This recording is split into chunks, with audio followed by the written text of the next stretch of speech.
Olá, meu nome é Hindenburg e esse é mais um episódio da sessão Oráculo.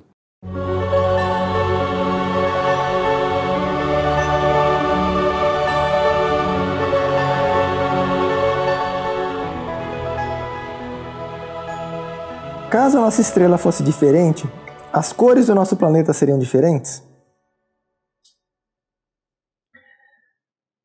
Bom, esse assunto eu analiso com muitos detalhes em duas respostas do Guia dos Apodídicos, tanto no volume 1 quanto no volume 3. Eu não sei se no volume 2 também, mas no volume 1 e no volume 3, inclusive eu comparo como os cachorros enxergam o mundo e como as pessoas enxergam o mundo. Tem inclusive algumas imagens, mostrando, porque tem muitos sites que têm essa informação de forma muito distoante da realidade, é muito incorreta, muito grosseiramente incorreta.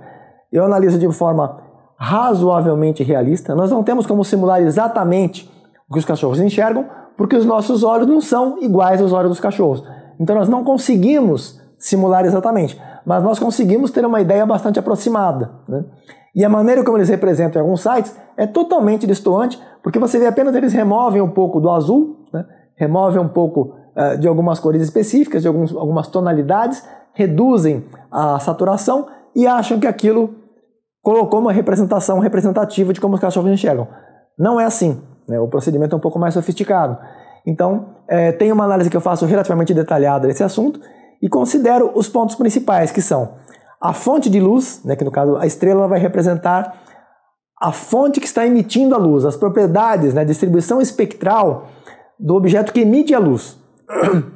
No caso do Sol, ele tem um pico em torno de 589 nanômetros, que é o amarelo. Então ele é predominantemente amarelo. Tem gente que fala que o Sol é branco. Não, o Sol não é branco e a luz do Sol não é luz branca. Eles usam o termo luz branca, mas o termo mais adequado, na minha opinião, é luz policromática, porque ela tem todas as cores, ela tem várias cores. Então policromática é mais apropriada. E o Sol não é branco, ele é amarelo. Se você observa o Sol, ele é amarelo. Se você observa, por exemplo, uma estrela como Antares, ela é uma gigante vermelha, a luz dela é vermelha.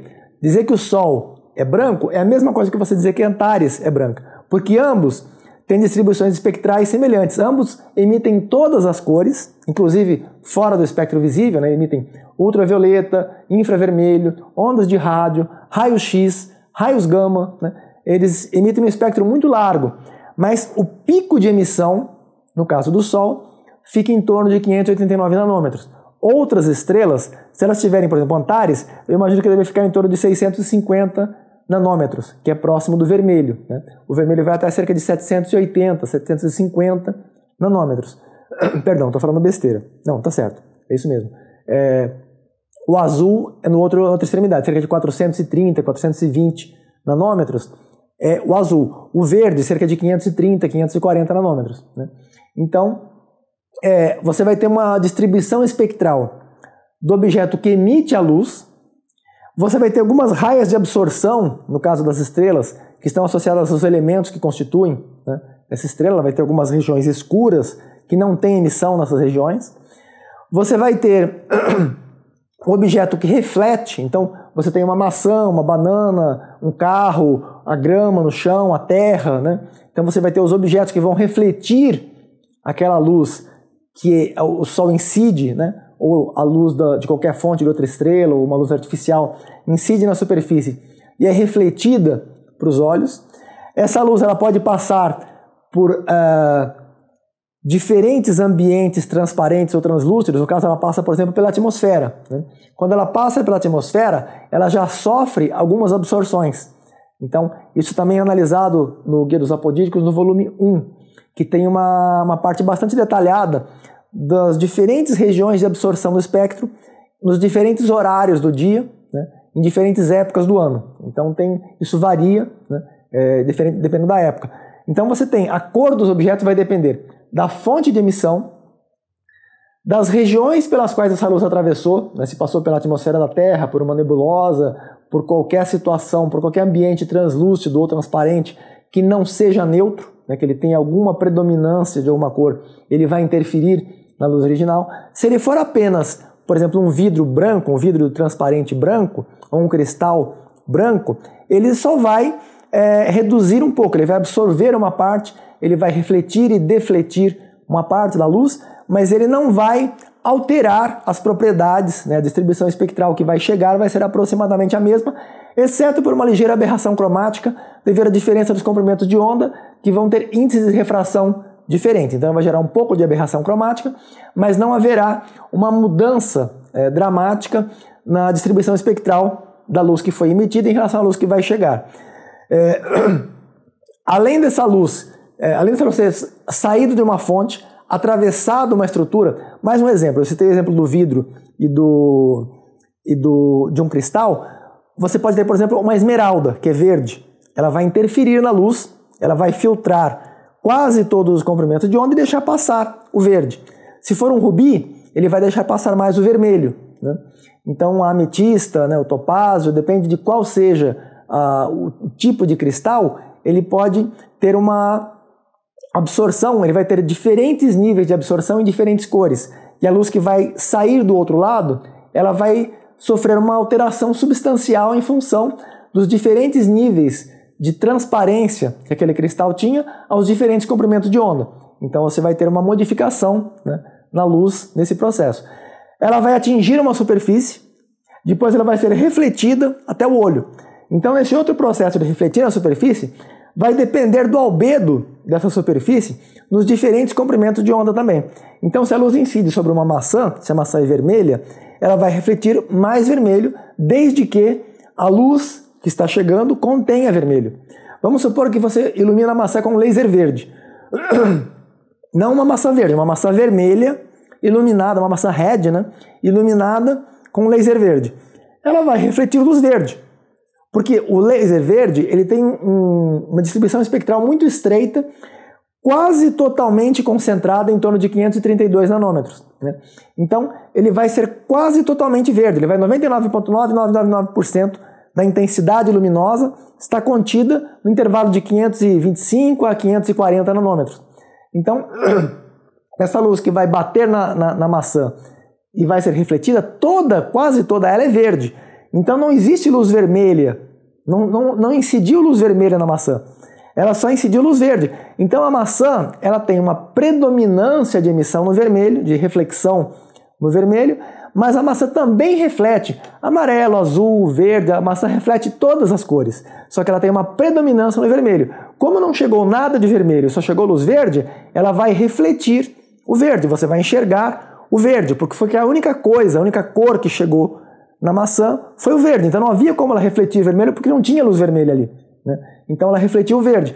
E aí o seu olho, desde que o seu olho tenha cones com sensibilidade ao verde, você vai receber a luz verde, né? As pessoas com visão normal têm cones para o verde, para o vermelho e para o azul. Existem pessoas que são tetracrômicas, que têm mais um cone extra, que recebe uma outra cor, que nós não temos um nome para ela, porque são pouquíssimas pessoas que possuem esse cone. Então, nós não temos um nome para essa cor, né? Mas tem uma quarta cor primária, que os cones de algumas pessoas incluem essa quarta cor. E tem pessoas que têm só 2 cones, ou só um cone, ou nenhum cone. Ou tem populações de cones diferentes do normal. Ela pode ter todos os cones, mas alguns deles podem estar em menor quantidade, ou alguns deles podem ter algum tipo de atrofia, alguma redução na sensibilidade, que faz com que eles não funcionem otimamente. E como consequência, eles vão transmitir para o cérebro, né? Vai chegar na retina e vai repassar ao cérebro com uma interpretação de menor quantidade de luz, não porque tenha chegado de fato a uma menor quantidade, mas porque ele não tem sensibilidade para registrar da mesma maneira que os outros cones estão registrando. Então esse conjunto de informações é que vai determinar o que o olho, ou o sensor da câmera, ou o sensor do instrumento que esteja sendo utilizado, vai interpretar, né, a luz que chegou. Então vai depender da luz da estrela, vai depender da atmosfera ou do ambiente, se for, por exemplo, penetrar no mar, né? Se for um mar de metano, um mar de outra substância que não seja água, no caso da água ela é razoavelmente incolor, ela não interfere muito, ela é um pouco azulada, né? Mas ela é quase incolor, então vai interferir um pouco. A água, no caso do mar, ela pode ter um pouco de sujeira, então vai interferir pelo fato de ter partículas de suspensão. Então a atmosfera, por exemplo, de Marte, ela tem muita poeira em suspensão, poeira vermelha devido ao ferro, então ela tem uma coloração avermelhada ocre, né?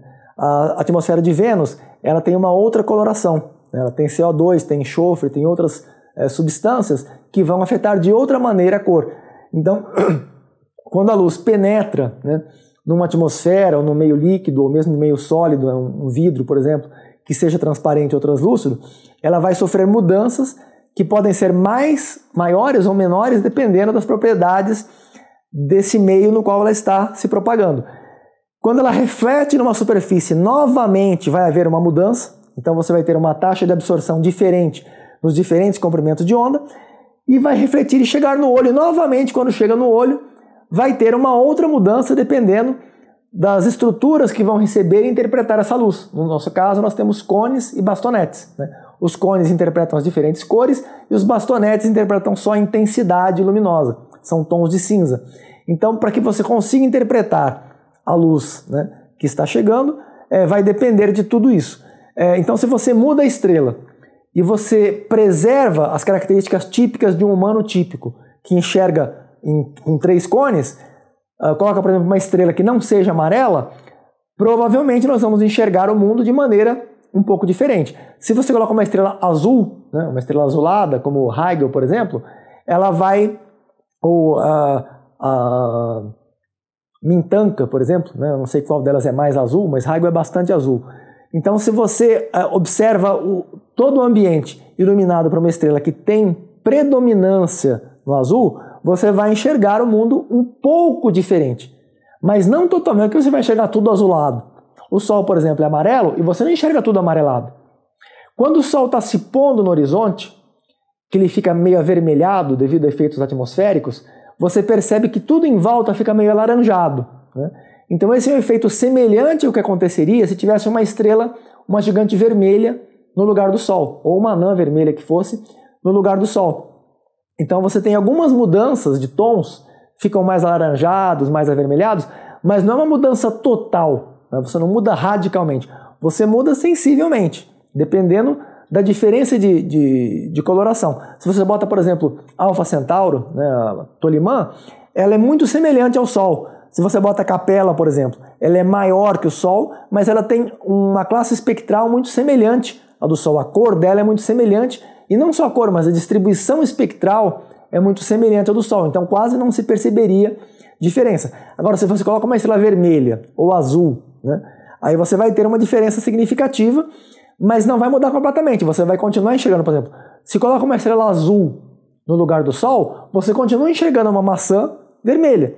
Porque essa estrela não emite apenas a luz azul, ela emite todos os comprimentos de onda, assim como o Sol, mas ela tem uma predominância no azul. Só que a maçã, ela reflete muito mais vermelho do que azul. A maçã também reflete o azul, mas ela reflete muito mais vermelho numa proporção maior do que a luminosidade da estrela vai produzir. Eu não tenho certeza, teria que fazer os cálculos, mas em princípio, eu acredito que a maçã, a vantagem do vermelho na maçã, da reflexão do vermelho na maçã, eu acredito que seja maior do que a vantagem do azul na estrela que está emitindo, né, as diferentes classes, os diferentes comprimentos de onda, as diferentes cores.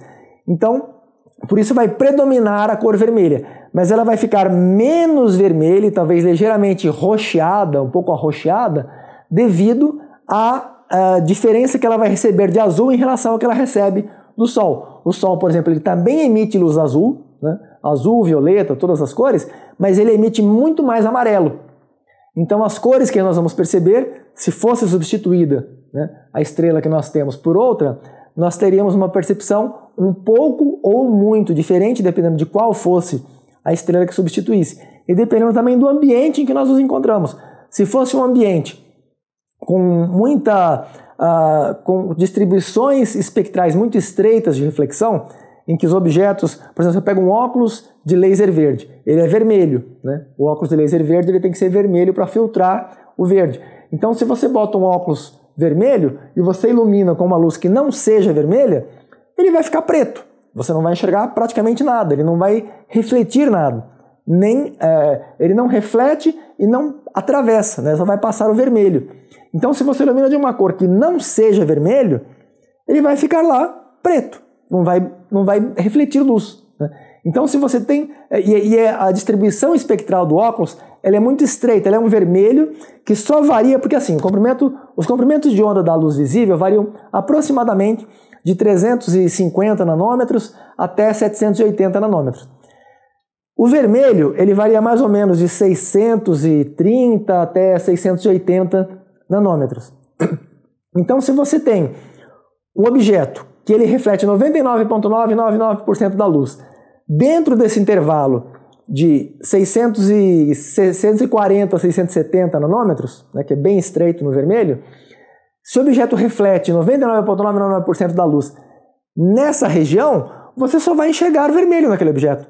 A não ser que você coloque uma luz verde com uma intensidade gigantesca, né? Só que se você colocar uma intensidade gigantesca, ela vai derreter o objeto. Porque como ele não vai refletir, ele vai absorver. Então ele vai ser sobreaquecido e vai acabar derretendo.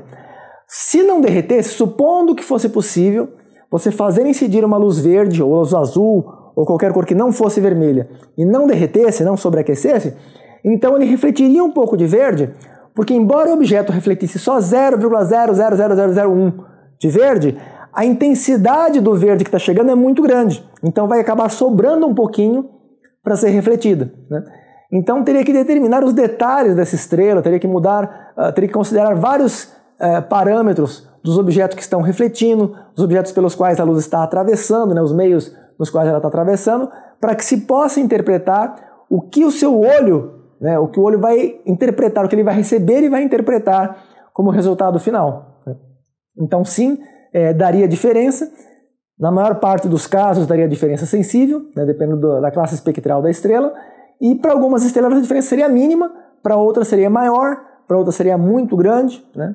Então isso dependeria de qual estrela, e dependeria também da pessoa que está recebendo ou do sensor de câmera, né, que está recebendo a luz na etapa final do registro da informação e da interpretação da informação. Dependeria também de todas as etapas, todos os elementos que estão envolvidos no processo, cada um deles vai interferir no processo também. Eu não citei, por exemplo, o cristalino do olho, mas se for uma lente de câmera ou lente de binóculo, tem binóculo que tem a lente amarelada ou a lente avermelhada ou azulada. Então isso também vai interferir. Os elementos ópticos, né? No caso, o cristalino do olho, ele é quase perfeitamente neutro, né? Ele não interfere muito na cor. Mas tem outros elementos que podem interferir. Se você usa um óculos, por exemplo, um óculos de sol, ou mesmo que não seja de sol, mas é um óculos que ele tem um filtro UV, ele vai tirar um pouco do azul, né?